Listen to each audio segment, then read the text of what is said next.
Which of the following is the male and female reproductive part in a flower respectively. आपको male and female reproductive part को identify करना है जो एक flower के अंदर मौजूद रहते हैं। Calyx and corolla, androecium and gynoecium, gynoecium and androecium, pistil and carpel.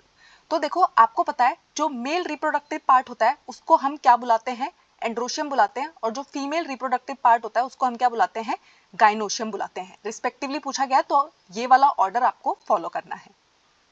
Next है विच of the following is the male reproductive unit in a flower. तो जब आप एक फूल को देखते हो उसके अंदर मेल रिप्रोडक्टिव यूनिट हम किसको बोलते हैं, स्टिग्मा, कार्पेल, ओव्यूल या फिर स्टेमन। तो आपको पता है मेल रिप्रोडक्टिव यूनिट कौन कहलाता है, स्टेमन कहलाता है। स्टेमन किससे मिलकर बना होता है, एंथर और फिलामेंट से मिलकर बना होता है। नेक्स्ट है A diathecous anther consists of dash microsporangia dash in each lobe। तो आपको बताना है कि जब हम डाइथीकस एंथर की बात करते हैं तो उसमें कितने माइक्रोस्पोरेंजिया देखने को मिलते हैं और एक लोब में कितने होते हैं। तो आपको पता है टोटल नंबर ऑफ माइक्रोस्पोरेंजिया जो डाइथीकस एंथर के अंदर होते हैं वो 4 होते हैं और एक लोब में 2 होते हैं। ठीक है, तो 4 and 2। नेक्स्ट है pollen grains are produced in. तो आपको बताना है कि पॉलन ग्रेन जो है वो कहां पर प्रोड्यूस होते हैं, ओवरी के अंदर, स्टिग्मा के अंदर, ओव्यूल के अंदर या फिर एंथर के अंदर। तो पॉलन ग्रेन क्या होते हैं, मेल गेमीट्स को हम क्या बोलते हैं, पॉलन बोलते हैं, और ये किसके अंदर बनते हैं, एंथर के अंदर बनते हैं। फ्लावर्स की बात हो रही है, ये पूरा का पूरा चैप्टर किसके बारे में है, प्लांट्स के बारे में है। नेक्स्ट है anther is generally monosporangiate, bisporangiate, trisporangiate या फिर टेट्रास्पोरेंजिएट। टेट्रास्पोरेंजिएट बोलते हैं। नेक्स्ट है the outermost to innermost wall layers of microsporangium in an anther are respectively. तो बाहर से लेके अंदर की तरफ जो लेयर्स होती हैं माइक्रोस्पोरेंजियम में उनको आपको आइडेंटिफाई करना है। तो आपको पता है सबसे बाहर वाली लेयर का नाम क्या होता है, एपिडर्मिस होता है। अब एपिडर्मिस वाले 2 ऑप्शन है। एपिडर्मिस के बाद क्या आती है, हमारी एंडोथीशियम आती है। एंडोथीशियम के बाद क्या आती है, हमारी मिडिल लेयर आती है। मिडिल लेयर के बाद सबसे अंदर वाली लेयर का नाम क्या होता है, टैपेटम होता है। तो ये है हमारा correct sequence, epidermis, endothecium, middle layer और टैपेटम। नेक्स्ट है the function of tapetum in anther is to. तो एंथर के अंदर जो ये सबसे अंदर वाली लेयर है टैपेटम, जिसके बारे में मैंने अभी आपको बताया, ये क्या करती है, इसका फंक्शन क्या है, protect pollen grain, form pollen tube, form pollen wall या फिर provide nutrition to developing pollen. तो आपको पता है जो टैपेटम होती है सबसे अंदर वाली जो लेयर है उसका काम क्या होता है, न्यूट्रिशन प्रोवाइड करना। किसको, जो पॉलन डेवलप होने लग रहा है उसको न्यूट्रिशन प्रोवाइड करने का काम करती है। नेक्स्ट है epidermis, endothecium and middle layer perform the function of. तो बाहर की जो 3 लेयर थी, सबसे बाहर वाली एपिडर्मिस, फिर एंडोथीशियम और फिर मिडिल लेयर, ये तीनों का क्या फंक्शन है। टैपेटम का फंक्शन तो आपने बता दिया, अब आपको बताना है कि इन तीनों लेयर का क्या फंक्शन है। तो ये तीनों क्या करती हैं, पॉलन ग्रेन को प्रोटेक्ट करती है और एंथर के डिहाइसेंस में हेल्प करती है। नेक्स्ट है which layer of anther produce microspores. तो आपको पता है एंथर के अंदर क्या बनते हैं, पॉलन्स बनते हैं। आपको बताना है कि माइक्रोस्पोर्स जिनको हम पॉलन बुलाते हैं वो किससे बनते हैं, एंडोथीशियम से, टैपेटम से, एपिडर्मिस से या फिर स्पोरेंजियस टिश्यू से। तो आपको पता है हमारे जो माइक्रोस्पोर्स बनते हैं वो किससे बनते हैं, स्पोरेंजियस टिश्यू से बनते हैं। नेक्स्ट है during microsporogenesis meiosis occurs in. तो आपको बताना है कि जब माइक्रोस्पोरोजेनेसिस होता है तो मियोसिस किसके अंदर होती है, एंडोथीशियम के अंदर, पॉलन ग्रेन के अंदर, माइक्रोस्पोर मदर सेल के अंदर या फिर माइक्रोस्पोर टेट्राड के अंदर। तो देखो माइक्रोस्पोरोजेनेसिस में मियोसिस कहां पर होती है, माइक्रोस्पोर मदर सेल के अंदर होती है, और फिर क्या बन जाता है, आपका माइक्रोस्पोर टेट्राड बन जाता है। नेक्स्ट है pollen grain outer layer exine consist of dash which is one of the most resistant organic material। तो आपको बताना है कि जो हमारा pollen grain होता है उसकी बाहर की जो लेयर होती है उसको हम क्या बुलाते हैं, एक्साइन बुलाते हैं। वो किससे मिलके बनी होती है, जिसको हम सबसे रेजिस्टेंट ऑर्गेनिक मटेरियल भी मानते हैं, स्यूबेरिन, सेल्यूलोज, स्पोरोपोलिनिन या फिर पैक्टिन। तो आपको पता है हमारे पॉलन ग्रेन के अंदर 2 लेयर होती है, अंदर वाली लेयर को हम इंटाइन कहते हैं, बाहर वाली लेयर को हम एक्साइन कहते हैं। और जो हमारी एक्साइन लेयर है वो किससे मिलके बनी होती है, स्पोरोपोलिनिन से बनी होती है, और ये बहुत ही रेजिस्टेंट ऑर्गेनिक मटेरियल होता है। नेक्स्ट है विच of the following statement is incorrect about sporopollenin. तो आपको बताना है कि स्पोरोपोलिनिन के बारे में इनमें से कौन सा स्टेटमेंट गलत है, इनकरेक्ट पूछा है। Outer layer of pollen exine is made up of sporopollenin. तो हमारे पॉलन की जो बाहर वाली लेयर है एक्साइन से मिलके बनी होती है, स्पोरोपोलिन से मिलके बनी होती है। तो जो हमारे पॉलन की आउटर लेयर है, एक्साइन है, वो स्पोरोपोलिन से बनी होती है। ये स्टेटमेंट बिल्कुल करेक्ट है। स्पोरोपोलिन जो है वो one of the resistant organic material है, बिल्कुल करेक्ट बात है। स्पोरोपोलिन जो है वो बहुत ही हाई टेम्परेचर को, स्ट्रॉन्ग एल्कलाई को, स्ट्रॉन्ग एसिड को स्टैंड कर सकता है, बिल्कुल कर सकता है, इसीलिए उसको हम मोस्ट रेजिस्टेंट ऑर्गेनिक मटेरियल बुलाते हैं। ये तीनों स्टेटमेंट तो अभी तक सही है। Exine has aperture called germ pore where sporopollenin is present. तो आपको पता है एक्साइन के ऊपर है ना एक छोटा सा छेद होता है जिसको हम क्या बोलते हैं, जर्म पोर बोलते हैं, और यहाँ पर है ना स्पोरोपोलिन एब्सेंट होता है। इन्होंने लिख दिया प्रेजेंट होता है, तो इसलिए ये स्टेटमेंट हमारा क्या हो गया, गलत हो गया। जर्म पोर के थ्रू ही तो पानी अंदर जाता है, हमारा जो सीड है वो जर्मिनेट हो पाता है। तो अगर वहां पर भी स्पोरोपोलिन होगा तो पानी अंदर एंटर नहीं कर पाएगा, हवा अंदर एंटर नहीं कर पाएगी और जर्मिनेशन नहीं हो पाएगा। तो जो जर्म पोर वाला रीजन होता है वहां पर जो स्पोरोपोलिन होता है एब्सेंट होता है। नेक्स्ट है the inner layer of pollen is called intine which is a thin and continuous layer made up of. तो आपको पता है कि हमारे पॉलन की जो अंदर वाली लेयर होती है उसको हम क्या बोलते हैं, इंटाइन बोलते हैं। वो एक पतली लेयर होती है, कंटिन्यूअस लेयर होती है। किसकी बनी होती है, स्पोरोपोलिन की, सेल्यूलोज की, पैक्टिन की, 1 and 2, 2 and 3। तो आपको पता है बाहर वाली जो लेयर है जिसका नाम एक्साइन है वो स्पोरोपोलिन की बनी है, अंदर वाली जो लेयर है जिसका नाम इंटाइन है वो किसकी बनी हुई है, सेल्यूलोज एंड पैक्टिन की बनी हुई है। नेक्स्ट है विच of the following statement is incorrect. तो आपको बताना है कि कौन सा स्टेटमेंट जो है वो गलत है। The cytoplasm of pollen grain is surrounded by a plasma membrane. Mature pollen grain contains two cell, vegetative and generative cell. The vegetative cell is bigger, has abundant food reserve and large irregularly shaped nucleus. The generative cell is large and float in the cytoplasm of vegetative cell. It is a spindle shaped with dense cytoplasm and nucleus. तो आपको पता है ये हमारे सारे statement correct है, सिर्फ last वाला गलत है। क्यों? क्योंकि जो हमारी जनरेटिव सेल होती है ना वो लार्ज नहीं होती, वो स्मॉल होती है। ठीक है, तो इसलिए ये गलत है। नेक्स्ट है विच of the following is incorrect. आपको बताना है कि इनमें से कौन सा स्टेटमेंट गलत है। Some species of pollen grain causes chronic respiratory disorder. तो आपको पता है पॉलन ग्रेन जो है वो रेस्पिरेटरी डिसऑर्डर कॉज कर सकते हैं, बिल्कुल कर सकते हैं। पॉलन ग्रेन जो है वो न्यूट्रिएंट्स में रिच होते हैं, बिल्कुल होते हैं। पॉलन ग्रेन जो है उनको फूड सप्लीमेंट की तरह यूज किया जा सकता है, बिल्कुल किया जा सकता है।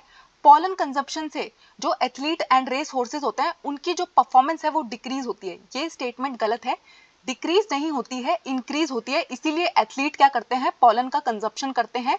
रेस में दौड़ने वाले जो घोड़े होते हैं वो भी इसका कंजप्शन करते हैं।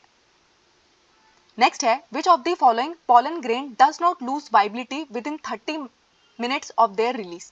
तो आपको एक ऐसे पॉलन ग्रेन का नाम बताना है जो अपनी वाइबिलिटी जो है 30 मिनट में ही नहीं खो देता है। राइस, व्हीट, रोज या फिर नन ऑफ दिस। तो आपको पता है राइस एंड व्हीट जो है वो 30 मिनट के अंदर ही अपनी वाइबिलिटी लूज कर देते हैं, लेकिन जो रोज होता है वो अपनी वाइबिलिटी लूज नहीं करता है इतनी जल्दी। नेक्स्ट है विच of the following families pollen grain maintain viability for month. तो आपको ऐसी फैमिली आइडेंटिफाई करनी है पॉलन ग्रेन की जिसकी वाइबिलिटी, पॉलन की वाइबिलिटी महीनों तक एकदम इंटैक्ट रहती है। रोजिएसी, लेग्यूमिनेसी, सोलेनेसी या फिर ऑल ऑफ द अबव। तो आपको पता है ये तीनों की तीनों जो फैमिली है, रोजिएसी, लेग्यूमिनेसी, सोलेनेसी, ये तीनों की तीनों क्या कर सकती है, मंथ्स तक वाइबिलिटी को मेंटेन कर सकती है। नेक्स्ट है megasporangium along with its protective integuments is called. तो मेगास्पोरेंजियम और जब उसके साथ इंटेग्यूमेंट्स भी होते हैं उसको हम क्या बुलाते हैं, ओवरी, फ्यूनिकल, ओव्यूल या फिर माइक्रोपाइल। तो क्या बुलाते हैं हम उसको, क्या कहते हैं, ओव्यूल बुलाते हैं। ठीक है, नेक्स्ट है a typical angiosperm ovule is attached to the placenta by means of a stalk called dash. Body of the ovule fuses with dash in the region called dash respectively. आपको identify करना है कि ए और B किसकी बात हो रही है, hilum and funicle, funicle and hilum, funicle and micropyle, hilum and chalaza. जो स्टॉक होती है जो इसको अटैच रखने का काम करती है उसको हम क्या बोलते हैं, फ्यूनिकल बोलते हैं। और कहां पर जाकर ये फ्यूज होते हैं, जिस रीजन में जाकर ये फ्यूज होते हैं उसको हम क्या बोलते हैं, हाइलम बोलते हैं। नेक्स्ट है which part of the ovule forms the seed coat. तो देखो आपको सीड जो मिलता है ना उसका जो कवर है, सीड कोट है, वो किससे मिलके बना होता है, न्यूसिलस से, एम्ब्रियो सैक से, चैलेजा से या फिर इंटेग्यूमेंट से। तो इंटेग्यूमेंट से क्या बनता है, सीड कोट बनता है। ठीक है, नेक्स्ट है read the statement, identify the wrong statement. तो आपको ये स्टेटमेंट रीड करने हैं और आपको बताना है कि कौन सा स्टेटमेंट गलत है। The process of formation of megaspores from the megaspore mother cell is called microsporogenesis. In majority flowering plants, one of the megaspore is functional while the other three degenerate. Only the functional megaspore develop into the female gametophyte. All are correct. तो आपको पता है megaspore बनने का जो process है वो microsporogenesis कैसे कहला सकता है? तो आपको पता है मेगास्पोर बनने का जो प्रोसेस है वो माइक्रोस्पोरोजेनेसिस नहीं कहलाता, मेगास्पोरोजेनेसिस ही कहलाता है। ठीक है, इसलिए ये स्टेटमेंट गलत है, बाकी के स्टेटमेंट हमारे ठीक है। नेक्स्ट है the filiform apparatus is present in. तो आपको बताना है कि फिलीफॉर्म एपरेटस हमें कहाँ देखने को मिलता है? एग सेल के अंदर, एंटीपोडल्स के अंदर, सेकेंडरी न्यूक्लियस के अंदर या फिर सिनर्जिड्स के अंदर। तो ये फिलीफॉर्म एपरेटस कहाँ पर मौजूद रहता है? सिनर्जिड्स के अंदर मौजूद रहता है। नेक्स्ट है what is the function of filiform apparatus. तो आपको बताना है कि फिलीफॉर्म एपरेटस का क्या फंक्शन है? Produce nectar, recognise the suitable pollen at stigma, guide the entry of pollen tube into synergids, none of the above. तो देखो फिलीफॉर्म एपरेटस जो सिनर्जिड्स के अंदर मौजूद रहते हैं उनका काम क्या होता है कि जो पॉलन ट्यूब बन के आ रही है उसको गाइड करना। सिनर्जिड में उसकी एंट्री किसकी मदद की वजह से हो पाती है? फिलीफॉर्म एपरेटस की वजह से हो पाती है। नेक्स्ट है a typical angiosperm embryo sac at maturity. तो अगर आप एक टिपिकल एंजियोस्पर्म एम्ब्रियो सैक को देख रहे हो मैच्योरिटी पे, वो कितना दिखाई देता है? 8 cell 7 nucleated, 4 cell 8 nucleated, 7 cell 8 nucleated, 8 cell 4 nucleated. तो आपको पता है 7 सेल्ड एंड 8 न्यूक्लिएटेड। नेक्स्ट है transfer of pollen from anther to stigma of pistil is called. तो अगर आपका पॉलन एंथर से कहाँ पहुंच रहा है? पिस्टिल पर पहुंच रहा है स्टिग्मा के, तो इसको हम क्या बोलते हैं? पॉलिनेशन बोलते हैं, हिंदी में परागण बोलते हैं। परागण एक ऐसी प्रक्रिया है जो बहुत ज्यादा जरूरी है, वरना कभी फ्रूट्स नहीं मिलेंगे हमें, फ्लावर्स नहीं मिलेंगे, जितने भी सीड्स, पल्सेस, वेजिटेबल्स, फ्रूट्स आप खाते हो वो सब पॉसिबल ही नहीं हो पाएंगे अगर पॉलिनेशन ना हो। Dash is the transfer of pollen from anther to stigma of the same flower. तो अगर है ना सेम फ्लावर से ही एंथर से स्टिग्मा के बीच में ट्रांसफर हो रहा है तो इसको हम क्या कहते हैं? जिटनोजेमी, क्रॉस पॉलिनेशन, ऑटोगैमी या फिर जीनोगैमी। तो देखो सेम फ्लावर के अंदर ही ट्रांसफर हो रहा है, तो सेम फ्लावर के अंदर ट्रांसफर क्या कहलाता है? सेल्फ पॉलिनेशन कहलाता है, और सेल्फ पॉलिनेशन का फैंसी नाम क्या होता है? ऑटोगैमी होता है। नेक्स्ट है कि अब है ना पॉलन ट्रांसफर तो हो रहा है लेकिन सेम फ्लावर के बीच में नहीं, सेम प्लांट पे जो दूसरा फ्लावर लगा हुआ है उनके बीच में ट्रांसफर हो रहा है। इसको हम क्या बोलते हैं? जिटनोगैमी, क्लिस्टोगैमी, ऑटोगैमी या फिर जीनोगैमी। तो देखो इसमें क्या होता है, इसको हम क्या बोलते हैं? जिटनोगैमी बोलते हैं। ठीक है, यानी कि प्लांट तो सेम है लेकिन फ्लावर्स अलग अलग है। ठीक है, एक ही प्लांट पे लगे हुए दो फूलों के बीच की बात हो रही है, तो इसको हम क्या बोलते हैं? जिटनोगैमी बोलते हैं। नेक्स्ट है dash is the transfer of pollen from anther to stigma of different plant. हम क्या बोलते हैं? जिटनोगैमी, क्लिस्टोगैमी, ऑटोगैमी या फिर जीनोगैमी। तो इसको हम क्या बोलते हैं? क्रॉस पॉलिनेशन बोलते हैं, और क्रॉस पॉलिनेशन का फैंसी नाम होता है जीनोगैमी। नेक्स्ट है दो स्टेटमेंट आपको दिए हैं, आपको बताना है कि स्टेटमेंट सही है कि गलत है। Cleistogamous flowers do not open at all, chasmogamous flowers anthers and stigma are well exposed. तो आपको पता है क्लिस्टोगैमस फ्लावर्स जो होते हैं ना वो क्लोज रहते हैं, ओपन ही नहीं होते, बिल्कुल करेक्ट स्टेटमेंट है। चश्मोगैमस फ्लावर्स जो होते हैं इनके अंदर वेल एक्सपोज्ड आपको देखने को मिलते हैं, एंथर एंड स्टिग्मा, बिल्कुल करेक्ट स्टेटमेंट है। दोनों स्टेटमेंट हमारे कैसे हो गए? ट्रू हो गए। नेक्स्ट है there are various agents for pollination which can be biotic and abiotic when the pollen grain reach with the help of wind where pollen grain are very light non sticky with well exposed stigma। तो आपसे पूछा गया है कि pollination के ना बहुत सारे प्रकार हो सकते हैं, जो बाइटिक भी हो सकते हैं और एबाइटिक भी हो सकते हैं। अगर पॉलन ग्रेन किसकी मदद से पहुंच रहा है? हवा की मदद से पहुंच रहा है, जहां पर आपके पॉलन ग्रेन का जो वजन है वो बहुत ही कम होता है, नॉन स्टिकी होते हैं, एक्सपोज स्टिग्मा देखने को मिलता है। तो ये सारी कैरेक्टरिस्टिक हमें किसके अंदर देखने को मिलती है? कायरोपेटेरोफिली, ऑर्निथोफिली, एंटीमोफिली या फिर एनीमोफिली। तो देखो एनीमोफिली का मतलब होता है पॉलिनेशन बाय एयर। नेक्स्ट है when the pollination agent is water mainly seen in Zostera, Vallisneria and Hydrilla. तो देखो आपको बताना है कि जब पॉलिनेशन किसकी मदद से होता है? पानी की मदद से होता है। पानी से जुड़ा हुआ वर्ड क्या होता है? एनीमोफिली, ऑर्निथोफिली, एंटीमोफिली या फिर हाइड्रोफिली। तो देखो एयर से रिलेटेड वर्ड कौन था? एनीमोफिली था, और यहाँ पानी की बात हो रही है तो कौन रिस्पॉन्सिबल है? हाइड्रोफिली रिस्पॉन्सिबल है। नेक्स्ट है when flowers have very attractive colored petals to attract insects such as bees, butterflies, beetles and flies। तो ऐसे फ्लावर्स की बात हो रही है जहां पर आपको बहुत सुंदर पेटल्स दिखाई देती हैं, और वो ऐसे ही नहीं बनाई है नेचर ने, वो इसलिए बनाई है कि उनकी तरफ कौन अट्रैक्ट हो सके? हमारे इंसेक्ट अट्रैक्ट हो सके। तो जब पॉलिनेशन होता है इंसेक्ट की मदद से तो उसको हम क्या बोलते हैं? एनीमोफिली होता है एयर की मदद से, हाइड्रोफिली होता है पानी की मदद से, और इंसेक्ट की मदद से जो होता है उसको हम क्या बोलते हैं? एंटीमोफिली बोलते हैं। नेक्स्ट है when pollen grain is transferred from anther to stigma with the help of buds। तो अब क्या हो रहा है? बर्ड्स मदद कर रहे हैं आपकी पॉलिनेशन में, इसको हम क्या बोलेंगे? एनिमोफिली होता है जब एयर से हो रहा है, एंटीमोफिली होता है जब इंसेक्ट से हो रहा है, हाइड्रोफिली होता है जब वाटर से हो रहा है, ऑर्निथोफिली क्या होता है? बर्ड्स की स्टडी को हम क्या बोलते हैं? ऑर्निथोलॉजी बोलते हैं ना, ठीक है। तो ऑर्थिनोफिली क्या होता है? Pollination bye birds. नेक्स्ट है when pollen grain is transferred with the help of bat. तो अब आपकी मदद कौन करने आ गए हैं? चमगादड़ मदद करने आ गए हैं। तो चमगादड़ के थ्रू जो पॉलिनेशन होता है उसको हम क्या बोलते हैं? काइरोपेटेरोफिली बोलते हैं। बाकी के 3 क्या होते हैं मैं आपको कई बार एक्सप्लेन कर चुकी हूँ अभी में। नेक्स्ट है cleistogamous flowers promote geitonogamy, cross pollination, autogamy या फिर जीनोगैमी। तो आपको पता है क्लिस्टोगेमस फ्लावर्स हम किनको बोलते हैं? जो खुलते ही नहीं है, एकदम क्लोज रहते हैं। क्लोज रहते हैं तो बाहर का पॉलन आ ही नहीं सकता, तो क्या प्रमोट कर रहे हैं? वो सेल्फ पॉलिनेशन को प्रमोट कर रहे हैं। सेल्फ पॉलिनेशन का फैंसी नाम क्या है? जल्दी से बताओ। ऑटोगैमी। अपना स्कोर लिखा करो, स्कोर नहीं लिखोगे तो ये सीरीज डिसकंटिन्यू कर दूंगी बीच में।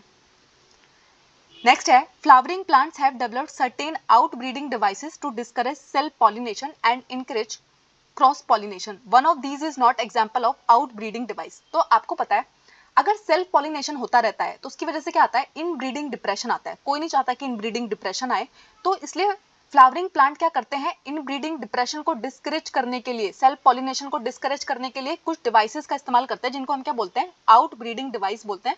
इनमें से कौन सा आउटब्रीडिंग डिवाइस का एग्जाम्पल नहीं है? डाइक्लाइनी, क्लिस्टोगैमी, हार्कोगैमी या फिर डाइकोगैमी। तो देखो क्लिस्टोगैमी जो है वो आउटब्रीडिंग डिवाइसेस का एग्जाम्पल नहीं है। क्लिस्टोगैमी तो क्या प्रमोट करता है? सेल्फ पॉलिनेशन को प्रमोट करता है, ठीक है, डिस्करेज नहीं करता ये।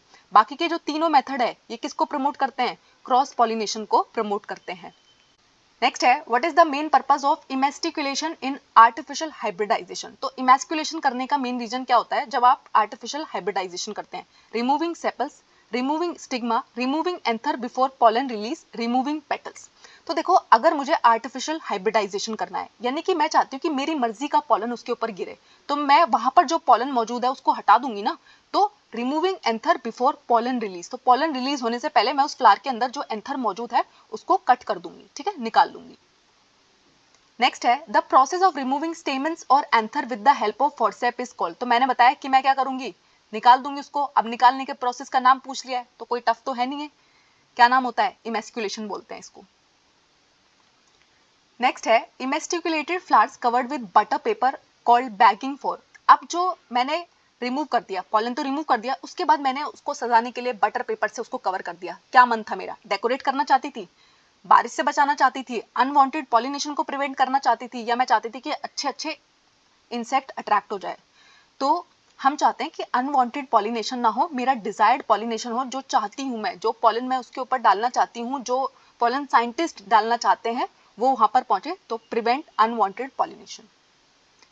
नेक्स्ट है during the process of fertilisation the pollen tube of the pollen grain usually enter the embryo sac through. तो देखो जब फर्टिलाइजेशन का प्रोसेस होता है, पॉलन ट्यूब जो एंटर करती है एम्ब्रियो सैक में, कहां से एंटर करती है? चैलेजा से, न्यूसिलस से, इंटेग्यूमेंट से या फिर माइक्रोपाइल से। तो कहां से एंटर करेगी? माइक्रोपाइल से एंटर करती है। नेक्स्ट है in double fertilisation one male gamete fuses with dash and other male gamete fuses with. तो आपको रिस्पेक्टिवली बताना है कि कौन किससे फ्यूज करता है। तो जो पहला मेल गैमीट होता है वो किससे जाके फ्यूज करता है? एग सेल से जाके फ्यूज करता है। जो दूसरा मेल गैमीट होता है वो किससे जाके फ्यूज करता है? पोलर न्यूक्लियाई से जाके फ्यूज करता है।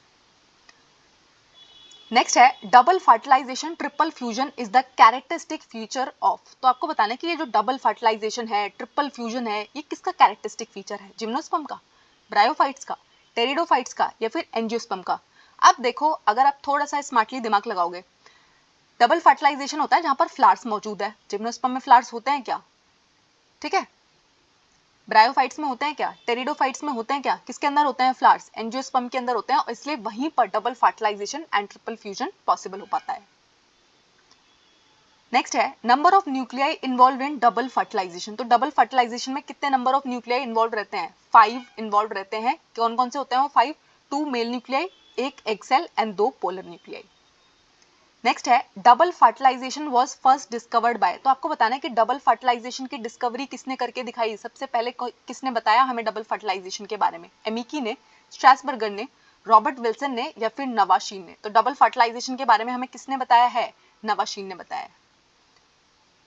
नेक्स्ट है one male gamete fuses with egg cell called dash and form a diploid cell dash। Other male gamete fuses with two polar nuclei called dash and protect diploid and produce triploid dash respectively. तो आपको पता है one male gamete fuses with egg cell called, तो इसको हम क्या बोलते हैं, क्या बोलोगे आप इसको?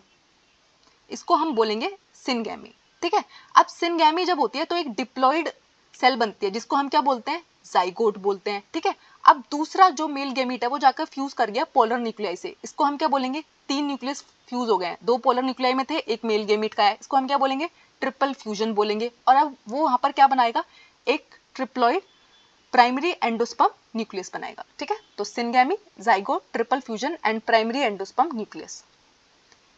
नेक्स्ट है endosperm is formed as a result of, तो एंडोस्पर्म किसके प्रोसेस के थ्रू बनता है, सिनगैमी के थ्रू, फर्टिलाइजेशन से, ट्रिपल फ्यूजन से, या फिर नन ऑफ दिस। तो आपको पता है ये ट्रिपल फ्यूजन होता है ना, इसकी वजह से हमें क्या मिलता है, एंडोस्पर्म मिलता है। नेक्स्ट है एंडोस्पर्म डेवलप्स बिफोर, तो एंडोस्पर्म किससे पहले डेवलप हो जाता है, एम्ब्रियो से पहले, ओव्यूल से पहले, एग सेल से पहले, या जाइगोट से पहले। एम्ब्रियो बनने से पहले क्या डेवलप हो जाता है, एंडोस्पर्म डेवलप हो जाता है।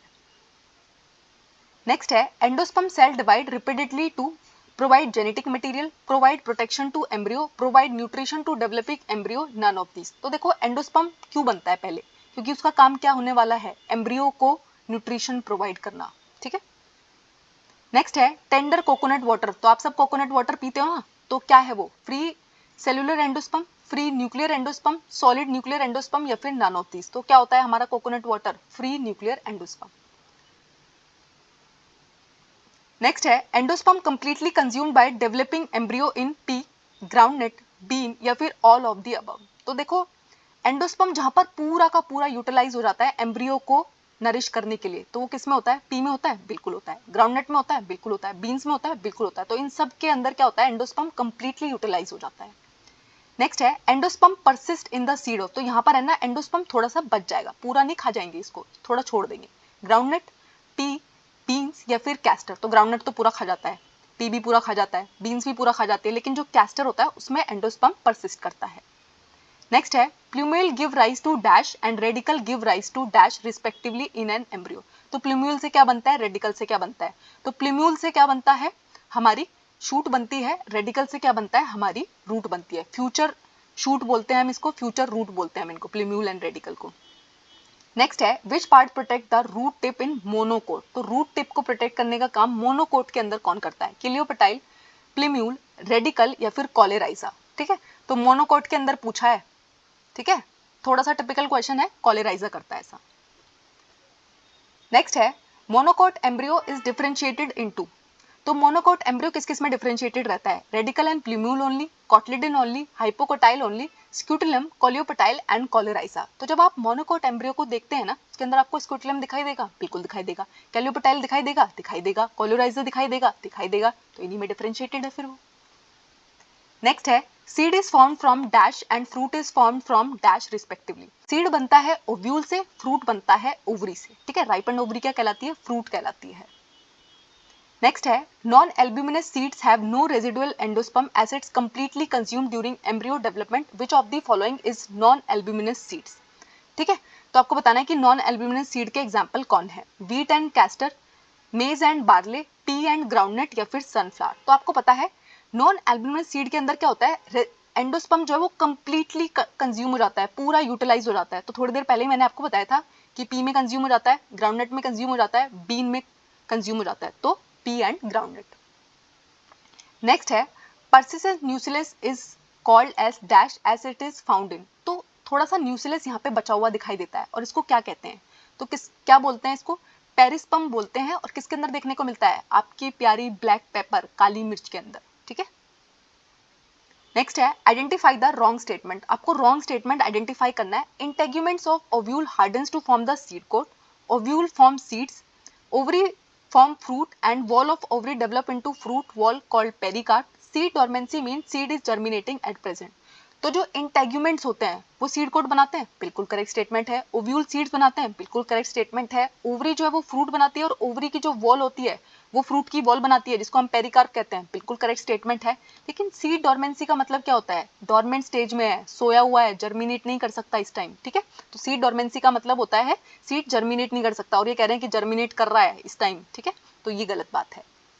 नेक्स्ट है आइडेंटिफाई द इनकरेक्ट स्टेटमेंट। आपको इनकरेक्ट स्टेटमेंट आइडेंटिफाई करना है। True fruit develop only from ovary, false fruit develop from other part such as thalamus, parthenocarpic fruit develop without fertilisation, strawberry and cashew are example of true fruit. तो देखो true fruit हम किसको बुलाते हैं, जो सिर्फ ओवरी से मिलकर बना होता है, बिल्कुल करेक्ट स्टेटमेंट है। फॉल्स फ्रूट हम उसको बुलाते हैं जिसमें अदर पार्ट भी पार्ट लेते हैं, यानी कि ओवरी भी होगा और कोई और पार्ट भी होगा, जैसे कि थैलेमस भी हो सकता है, बिल्कुल करेक्ट बात है। पार्थिनोकार्पिक फ्रूट के अंदर क्या होता है, फर्टिलाइजेशन नहीं होती, बिल्कुल करेक्ट बात है। स्ट्रॉबेरी एंड कैशू जो है ना, वो ट्रू फ्रूट के एग्जाम्पल नहीं है, वो फॉल्स फ्रूट के एग्जाम्पल है, ठीक है। तो इसलिए ये स्टेटमेंट हमारा क्या हो गया, गलत हो गया। नेक्स्ट है apomixis is a type of dash reproduction where seeds are formed without fertilisation in dash. तो एपोमिक्सिस जो है वो सेक्सुअल है ग्रासेस में, एसेक्सुअल रोजिएसिस में, एसेक्सुअल ग्रासेस में, सेक्सुअल पोएसी में। एपोमिक्सिस, एपोमिक्सिस का मतलब होता है एसेक्सुअल रिप्रोडक्शन, और ये इसमें सीड्स बन जाते हैं बिना फर्टिलाइजेशन हुए। किसके अंदर होता है ऐसा, रोजेस के अंदर होता है, ठीक है। एक और फैमिली के अंदर होता है, एस्ट्रिएसी फैमिली के अंदर होता है। यहाँ पे ग्रासेस के बजाय वो कभी कभी क्या लिख देंगे, एस्ट्रिएसी लिख देंगे, ठीक है। तो ये मत कहना कि वो नहीं पूछा था आपने, इतना कॉमन सेंस रखना है। नेक्स्ट है पॉली एम्ब्रियोनी रेफर्स टू। तो पॉली एम्ब्रियोनी का मतलब क्या है, development of multiple ovaries, more than one embryo in a seed, many seeds in a ovary, none. तो है पॉली एम्ब्रियोनी, पॉली का मतलब क्या होता है, ज्यादा, ठीक है। तो मोर देन वन एम्ब्रियो जब हो तो उसको हम क्या बोलते हैं, पॉली एम्ब्रियोनी बोलते हैं। नेक्स्ट है poly embryony is common in. तो पॉली एम्ब्रियोनी किसके अंदर देखने को मिलती है, mango, citrus fruit, lemon, all of the above. Mango के अंदर देखने को मिलती है, बिल्कुल देखने को मिलती है। सिट्रस फ्रूट में देखने को मिलती है, बिल्कुल देखने को मिलती है। लेमन में देखने को मिलती है, बिल्कुल देखने को मिलती है। All of the above. Thank you. I hope इस टॉपिक में आपको कोई डाउट नहीं है। अगर कोई डाउट है तो मुझे कमेंट्स में जरूर बताएगा। हमारे चैनल को लाइक कीजिएगा, शेयर कीजिएगा, सब्सक्राइब कीजिएगा।